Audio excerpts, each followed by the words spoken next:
좀 전에 읽은 말씀을 가지고 멀리 가려면 함께 가라 라는 제목으로 하나님 말씀 함께 나누도록 하겠습니다. 맨발의 사도, 인도의 성자라고 불리는 분이 있습니다. 누굴까요? 바로 인도의 성자인 바로 선다싱입니다. 이 선다싱에 대한 유명한 일화가 있는데, 눈이 무섭게 내리던 어느 날 선다싱이 지인과 함께 산을 넘고 있었습니다. 그렇게 한참을 걷고 있는데 가는 길목에 한 사람이 추위에 쓰러져 있는 거예요. 그러자 선다싱이 아직은 살아있는 것 같으니 함께 가자고 했습니다. 하지만 지인은 눈길에 혼자 가기도 버거운데 같이 갈 수 없다며 그냥 혼자 가버렸습니다. 그러나 선다싱은 얼어 죽어가는 사람을 들쳐업고 험한 눈길을 걷기 시작했습니다. 한참을 가다 보니 몸에서는 땀과 열이 나기 시작했고, 놀랍게도 그 열이 들쳐업었던 그 얼은 사람의 몸에 전달되면서 그 사람의 몸도 서서히 녹기 시작했습니다. 그리고 드디어 엎혀있던 사람이 정신을 차린 거예요. 그러자 이번에는 기운이 다 빠져서 업고 가느라고 다 빠진, 그래서 쓰러질 지경이 된 그 선다싱을 그 사람이 부축하기 시작했습니다.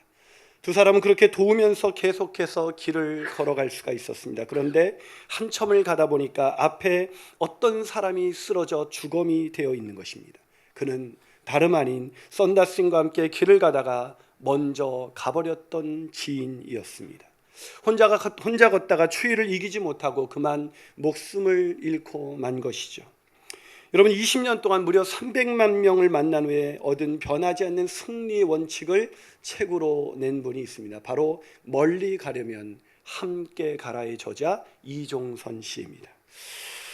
하지만 안타깝게도 이 시대를 살아가는 현대인들의 가장 큰 장애는 함께 하기를 어려워한다는 것입니다.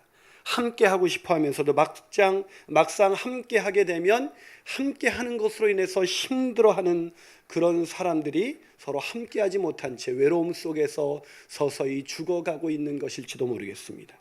오늘 본문은 바울이 치유의 섬 멜리데에서 출발해서 드디어 로마에 입성하는 장면입니다. 오늘 본문 16절 한번 읽어볼까요? 자, 16절 같이 읽습니다. 시작. 우리가 로마에 들어가니, 거기까지. 우리가 어디에 들어갔다고요? 로마에 들어가니. 감동이 안 오세요? 하여튼 감동이 없으셔서, 여러분 지금 꿈 같은 일이 이루어진 거예요. 이 바울이 로마에 들어가기 위해서 얼마나 로마에 들어가기를 소원했습니까? 게다가 그동안 어떤 일이 있었어요? 수많은 환난과 핍박이 있었습니다. 감당하기 어려운 고난과 광풍을 지나 드디어 로마에 당도한 것입니다. 바울의 마음이 어땠을까요? 아마 벅차오르는 가슴을 누르기가 힘들었을 거예요. 그러면서 주마등처럼 지나온 일들이 떠올랐을 것입니다. 그러면서 자연스럽게 지난 그 여정 속에서 자신과 함께했던 사람들이 떠올랐을 것입니다.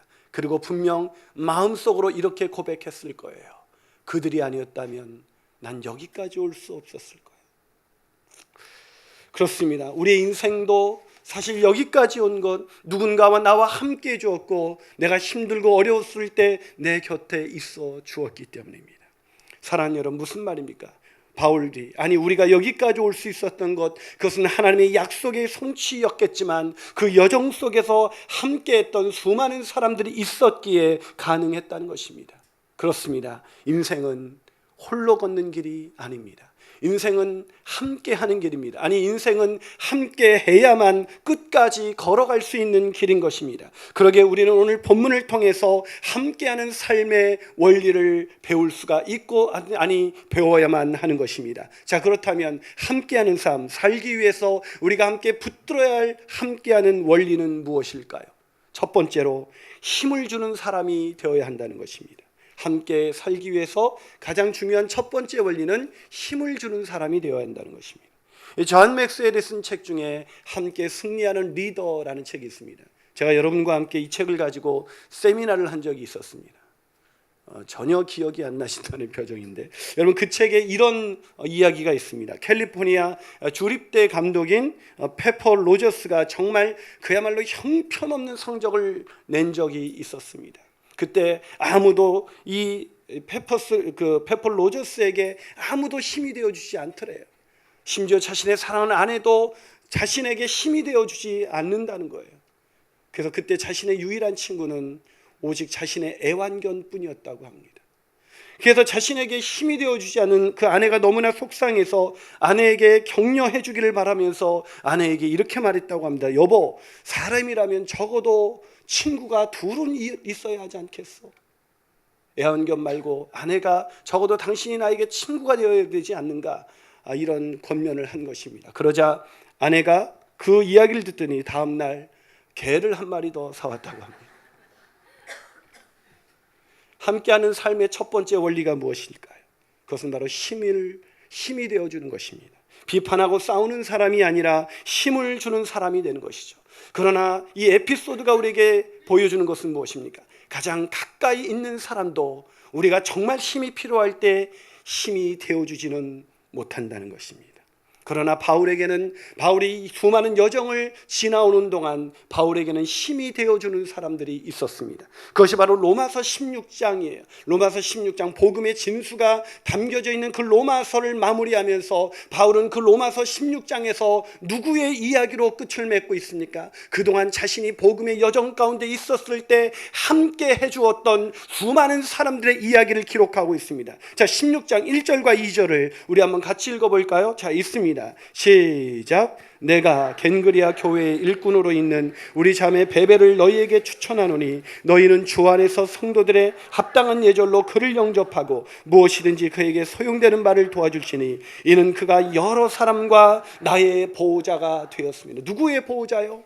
사도 바울의 보호자, 위대한 사도 바울의 보호자는 바로 자매 베베였습니다. 여러분, 위대한 사도자의 보호자로 살았던 사람이 있었던 거예요. 다시 말해서 위대한 사도라 할지라도 그를 도와주는 보호자가 필요했다는 말입니다.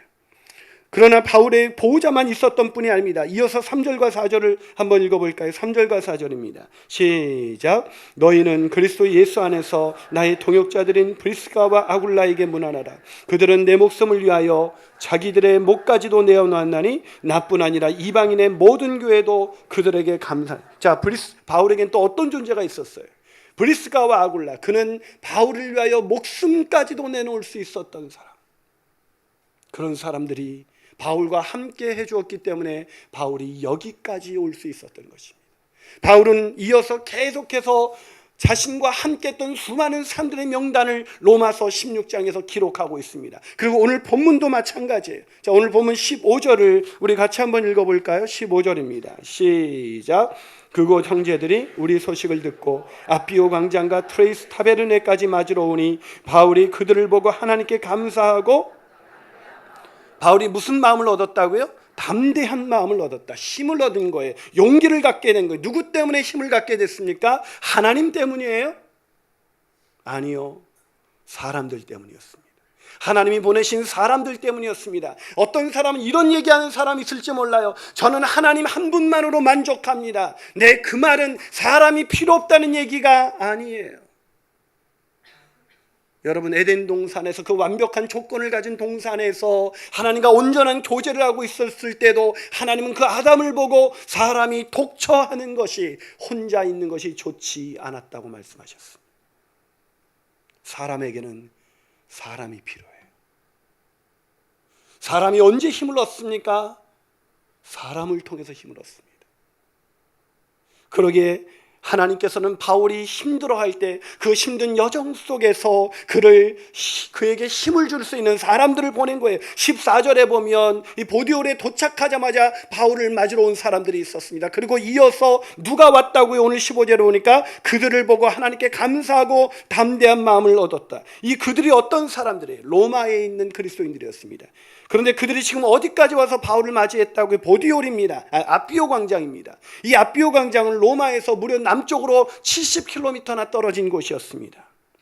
그런데 본문을 보면 그런 형제들이 또 있었다고 소개하고 있습니다. 또 다른 형제들이 로마에서 56km 떨어진 트레이스 타베르네까지 와서 바울을 맞이한 것입니다. 무슨 말이에요? 하나님께서 바울을 격려하기 위해서 계속해서 바울에게 사람을 보내주고 있는 것입니다. 얼마나 감격스러웠을까요? 제가 미국에서 공부할 때였습니다. 한평생 가장으로 또한 형제 중 맞이로 인생의 무거운 짐을 홀로 지고 살아오신 분이 계셨습니다. 그분은 누구보다도 성실하시고 책임감이 강하셨습니다. 그 책임감이 강한 만큼 자신의 인생의 그 가정의 모든 짐을 지고 한 번도 제대로 쉬어본 적이 없으셨던 분이었습니다.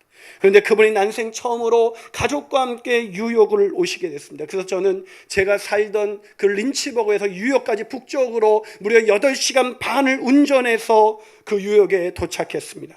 그리고 그분을 만났어요. 근데 그분을 만나는 순간 얼마나 큰 감동이 밀려오든지 그때 그분이 제게 이렇게 말씀하셨습니다. 목사님, 처음으로 난생 처음 이런 대접을 받으니 눈물이 납니다. 바울의 마음이 그러지 않았을까요? 생각지도 못했던 마중, 로마라는 도시에, 그 도시는 그 당시 최고의 도시였습니다. 그만큼 사람들은 바빴을 거예요. 그렇던 바빴던 사람들이 만사를 제쳐두고 바울을 만나기 위해서 그것도 걸어서 70km, 56km를 걸어서 바울을 마중 나왔던 것입니다. 바울은 그럴 거라고는 상상할 수 없었을 거예요. 그 순간, 그들을 맞이하는 순간 바울은 얼마나 눈물이 났을까요? 사실 바울도 지쳤었거든요. 계속되는 핍박과 환란, 끝나지 않는 재판, 급작스럽게 불어온 광풍과 난파, 그 어느 것 하나 녹록한 것이 없었습니다. 사실 너무나 힘들었을 거예요. 주만 바라보고 걸어온 길이었지만 외로웠을 것입니다. 그러나 그 먼 거리에서 한 걸음에 달려온 그 로마의 형제들을 보는 순간 바울은 눈물 나게 힘을 얻었을 것입니다. 그리고는 이렇게 기도했을 거예요. 그래, 난 혼자가 아니었어. 사랑하는 여러분, 우리는 혼자가 아닙니다. 함께하는 사람들이 있습니다. 만남에 힘을 주는 사람들이 있습니다. 그 사람들로 인하여 힘을 얻어 끝까지 사명을 감당하시는 저와 여러분이 되시기를 주님의 이름으로 축원합니다. 그리고 그렇게 힘을 주는 사람 되기를 주님의 이름으로 축원합니다. 한 발 더 나가서 함께하는 삶, 살기 위해서 우리가 함께 붙들어야 할 두 번째 원리는 무엇일까요? 그 두 번째 원리는 환상을 버리고 서로를 용납해야 합니다. 환상을 버리고 서로를 용납해. 여기서 중요한 단어는 환상을 버리라는 단어예요.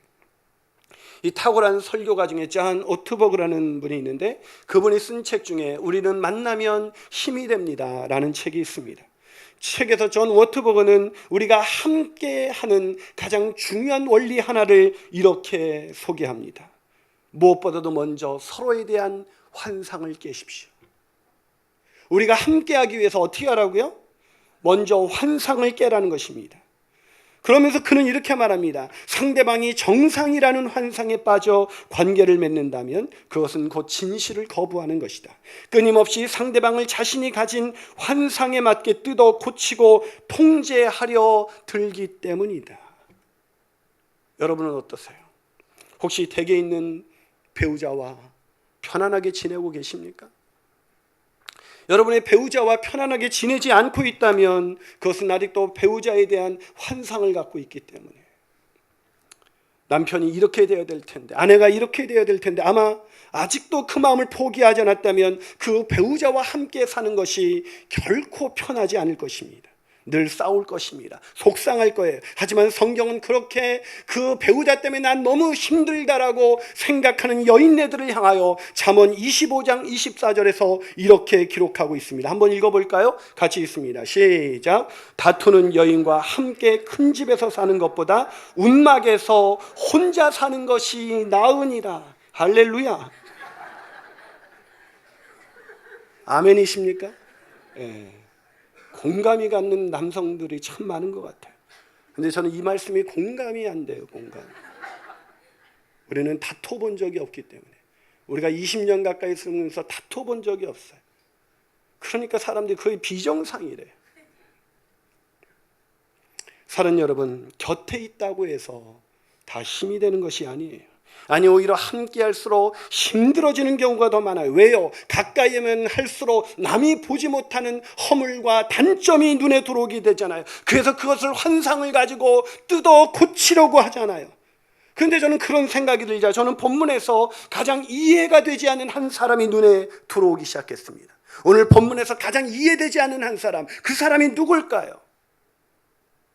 바로 제가 힌트를 줬는데 그 사람이 누굴까요?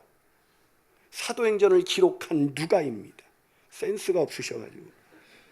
자, 왜 누가가 이해가 되지 않을까요? 생각해 보세요. 누가가 어떻게 사도행전을 기록할 수가 있었겠습니까? 그것은 바울과 늘 함께하면서 바울의 일거수일투족을 가까이에서 지켜봤기 때문이 아닐까요? 그러니 누구보다도 바울의 단점과 허물을 누구보다도 잘 알고 있었던 사람, 바울은 우리에게는 위대한 사도였겠지만 누가에게는 아주 인간적인 사람이었을 뿐일 거예요. 제가 이번에도 판교 사랑의 교회에서 부흥회를 인도했습니다. 그러니까 막 사람들이 와서 김인환 목사님이, 그 TV에서 보던 김인환 목사님이 맞으세요? 그래서 제 손 한번 잡아보려고. 근데 우리는 뭐 있든 없든 지나가면 뭐 와서 심부름이나 시키시고 성가대 찔리시나 봐요. 제가 2주째 지금 오디오를 내려가지고. 사랑하는 여러분, 바울은 우리에게는 위대한 사도였겠지만 누가에게는 어쩌면 평범한 인간이었을지도 몰라요. 그런데 그 바울과 그렇게 오랫동안 동행했던 그 사람이 오늘 본문 14절에서 뭐라고 말하고 있습니까? 14절 한번 읽어볼까 있습니다. 시작. 거기서 형제들 만나 그들의 청함을 받아 이레를 함께 머무니라. 그래서 우리는 이와 같이 로마로 가니라. 우리는 이와 같이 로마로 가니라. 자, 누가 로마로 갔다고요? 우리입니다. 우리 속에 누가 포함되어 있어요? 누가가 포함되어 있습니다. 그렇다면 이 누가는 언제부터 동행했을까요? 그것은 사도행전 16장 10절로 돌아가셔야 됩니다. 자, 사도행전 16장 10절. 자, 띄워주세요. 같이 있습니다. 시작. 바울이 그 환상을 보았을 때 우리가 곧 마게도냐로 떠나기를 힘쓰니 이는 하나님이 저 사람들에게 복음을 전하라고 우리를 부르신 줄을 인정함이라. 우리를, 여러분 이 사도행전을 보면 16장 이전에는 누가가 기록할 때 바울과 그 일행을 3인칭 복수, 그들로 표현합니다. 그런데 이 16장 10절부터 1인칭 복수형인 우리라는 단어를 사용하고 있습니다. 무슨 말이에요? 이때부터 누가가 바울과 함께 하기 시작했던 것입니다. 다시 말해서 마게도냐 환상을 보고 드로아를 떠날 때부터, 그때부터 누가는 바울의 동역자였던 것입니다. 이때부터 바울과 오랜 시간 함께 했던 동역자 중에 한 사람, 그 사람이 바로 누가예요. 그러니 얼마나 많은 바울의 인간적인 모습을 봤겠어요. 얼마나 많은 바울의 단점을 보았겠습니까? 하지만 누가는 지금도 여전히 바울과 함께 복음을 전하기 위해서, 그래서 우리는 로마로 들어가니라. 그 마지막 순간까지 바울이 가고자 했던 그 로마까지 함께하고 있는 이 누가의 모습이 보이십니까? 아니, 디모데후서 4장 10절과 11절은 누가의 모습을 이렇게 기록하고 있습니다. 데마는 이 세상을 사랑하여 나를 버리고 데살로니가로 갔고, 그레스게는 갈라디아로, 디도는 달마디아로 갔고 누가만 나와 함께 있느니라. 그렇습니다. 사람들이 바울을 떠나가는 그 순간에도, 그 마지막 순간까지 그의 곁에서 의술과 섬김으로 바울을 끝까지 지켰던 사람, 그 사람이 바로 누가였다고 성경은 증언하고 있습니다. 아니, 어떻게 그것이 가능할 수가 있었을까요? 어떻게 끝까지 바울과 함께 할 수가 있었을까요? 바울이 완벽했기 때문일까요? 아니요. 누가는 바울을 향한 인간적인 환상을 깨뜨리고 그를 용납했기 때문입니다. 사랑하는 여러분, 바울의 단점과 그 허물을 용납하지 않았더라면 사람들이 바울을 위대한 사도라고 부를 때 누가는 말했을 거예요. 당신은 잘 몰라서 그래. 바울이 먹을 때 봤어? 바울이 어떻게 처신했는지 알아? 사랑하는 여러분, 함께 하기를 원하십니까? 배우자와 함께 하기를 원하십니까? 가족과 함께 하시기 원하십니까? 형제들과 함께 하기 원하십니까? 사랑하는 교우들과 함께 하기 원하십니까? 함께 하기 원한다면 환상을 깨뜨리고 그를 용납하십시오. 그것이 함께하는 두 번째 원리인 것입니다. 마지막으로 함께하는 삶 살기 위해서 우리가 붙들어야 할 원리는 무엇일까요? 그것은 죄인과 함께 하시는 하나님의 은혜를 기억해야 합니다. 오늘 본문을 보시면 굳이 필요하지 않을 것 같은 구절이 있다는 걸 아십니까? 바로 본문 11절입니다. 자, 본문 11절을 우리 한번 같이 읽어볼까요? 11절. 자, 11절 같이 있습니다. 시작. 석 달 후에 우리가 그 섬에서 겨울을 난 알렉산드리아 배를 타고 떠나니 그 배의 머리 장식은 디오스쿠로라. 자, 오늘 본문에 보니까 누가를 포함한 바울과 그 일행이 로마로 들어갈 때 무슨 배를 탔다고요? 알렉산드리아 배를 탔어요. 근데 그 배의 머리 장식을 본문에서 자세하게 소개하고 있어요. 머리 장식은 디오스구로다. 이 머리 장식을 왜 굳이 기록했을까? 저는 그냥 스쳐 지나갔다가 이게 이해가 안 돼서 연구를 해봤더니 이 디오스구로라는 이 단어가 바로 제우스의 쌍둥이 아들들이라는 뜻이에요. 다시 말해서 그 당시 뱃사람들이 바다의 수호신이라고 믿었던 신이 바로 제우스의 쌍둥이 아들들인데 그 모양이 생긴 그 모양을 뱃머리에 대고 그들은 항해하고 있었던 것입니다. 여러분, 정말 바다의 수호신이 제우스의 쌍둥이 아들들입니까? 물론 세상 사람들은 그렇게 생각할지 몰라요. 그러나 적어도 바울과 함께 그 알렉산드리아 배에 타고 있었던 사람들은 알 거예요. 너무 웃음을 지었을 것입니다. 저게 아닌데. 왜요? 그들은 경험했잖아요. 그들이 광풍을 만나 난파되었을 때 그들을 구조했던 것은, 그들을 구원했었던 것은 제우스의 쌍둥이 아들들이 아니라 바로 유일하신 하나님, 전능하신 하나님, 그 하나님이었습니다. 그러기에 그들은 오직 그 하나님의 은혜로 말미암아 구원받은 그들은 그 장식을 보면서 얼마나 헛웃음을 지었을까요? 그러기에 오늘 본문에서 누가가 이 배의 장식을 의도적으로 설명하고 있는 것은 이 배에 타고 있는 사람들 모두가 하나님의 은혜가 아니었다면 함께할 수도, 로마에 갈 수도 없었다는 것을 역설과 해악을 통해서 보여주고 있는 거예요. 그렇습니다. 우리가 하나님의 은혜가 아니라면 우리가 어떻게 여기까지 올 수가 있었겠어요? 하나님의 은혜가 아니라면 저와 여러분이 어떻게 함께 할 수가 있었겠어요? 하나님의 은혜가 아니라면 우리 어떻게 서로 이렇게 모여서 함께 공동체를 이룰 수가 있었겠습니까? 여러분, 옆 사람을 쳐다보세요. 정상이 아니에요. 우리가 그런 정상이 아닌 우리가 어떻게 함께 할 수 있을까? 그렇습니다. 우리가 함께 할 수 있었던 것, 함께 풍랑을 헤쳐나갈 수 있는 것, 그것은 우리의 노력이 아니라 하나님의 은혜인 것을 믿으시기를 주님의 이름으로 축원합니다. 그러기에 우리는 하나님의 은혜를 기억하면서 내가 용납하기 힘든 그 비정상적인 행동을 보이는 그 옆에 있는 형제들을 볼 때, 그 가족을 볼 때, 그런 사람들을 볼 때 우리는 서로를 환상을 깨뜨리고 서로를 용납할 수 있어야 하는 것입니다. 하지만 우리는 늘 이걸 망각해요. 하나님의 은혜로 내가 받아진 존재다, 상대방도 그렇게 받아진 존재라는 걸 늘 망각합니다.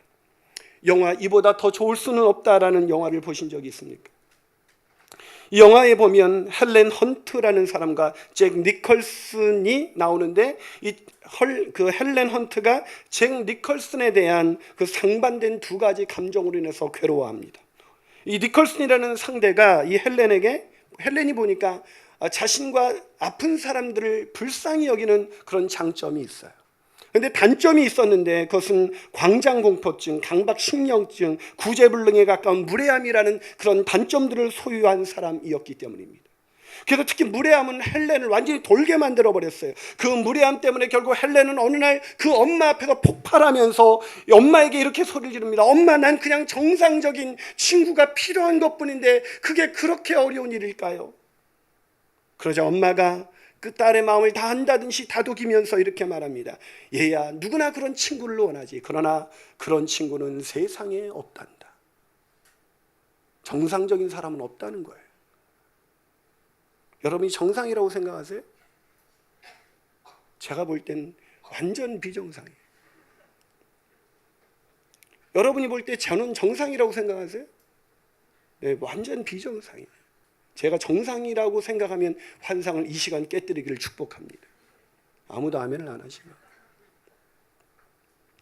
여러분, 그런 사람이 있어요? 정상적인 사람이? 없어요. 교회는요, 더해요. 교회는 어떻게 세상에서 아주 비정상 중에 비정상을 모은 곳이 바로 교회가 아닐까? 여러분, 왜 우리가 성도들과 함께하기가 어려운 것일까?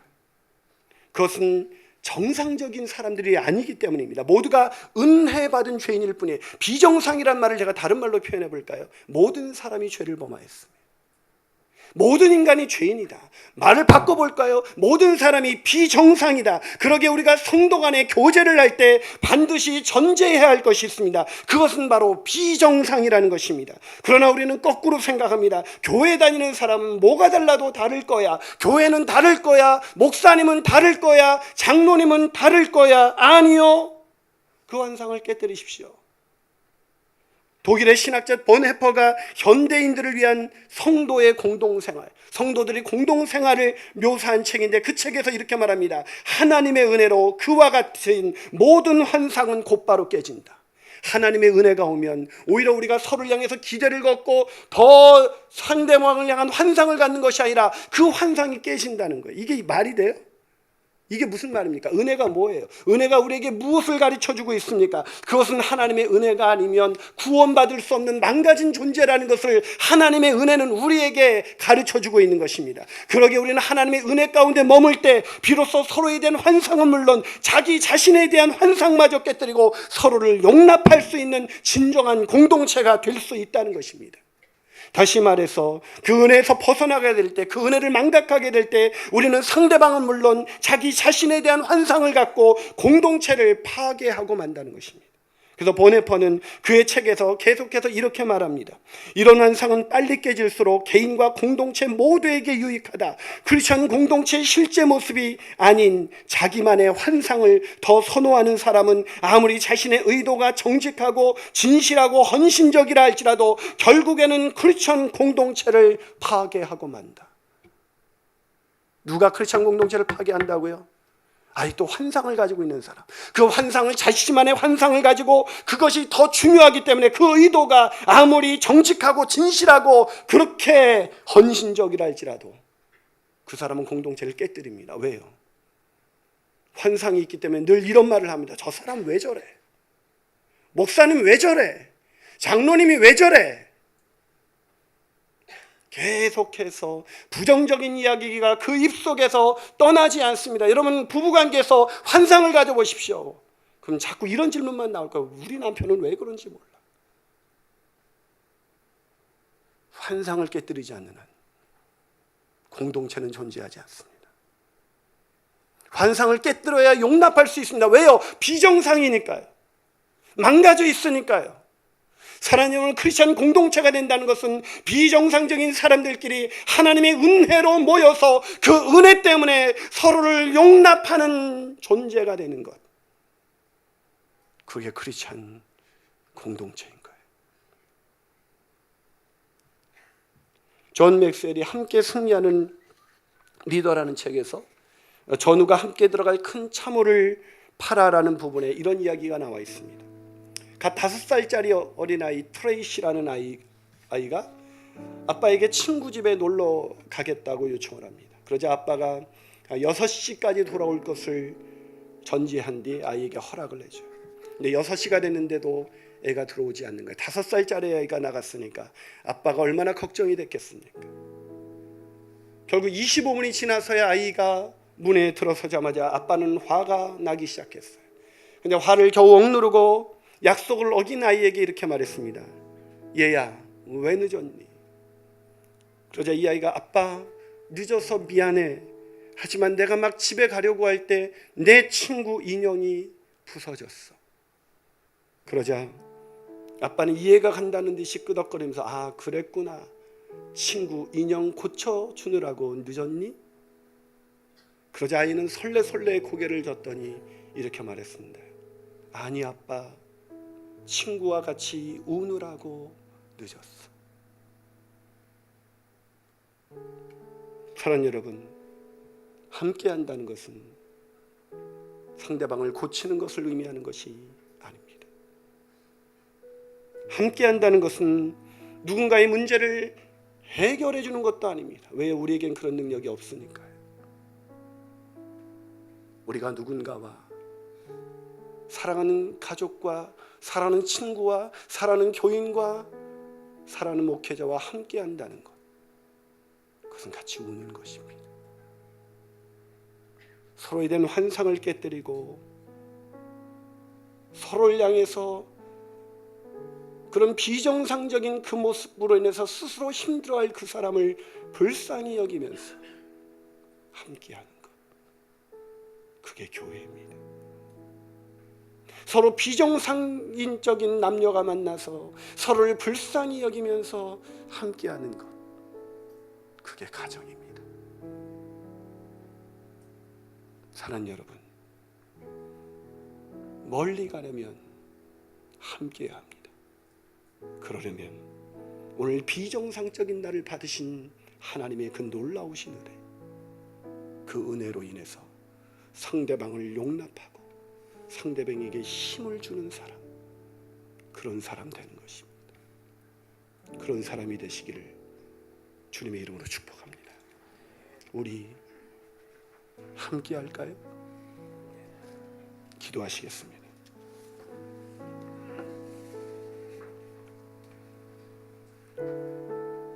사랑하는 여러분, 우리가 함께 한다는 것은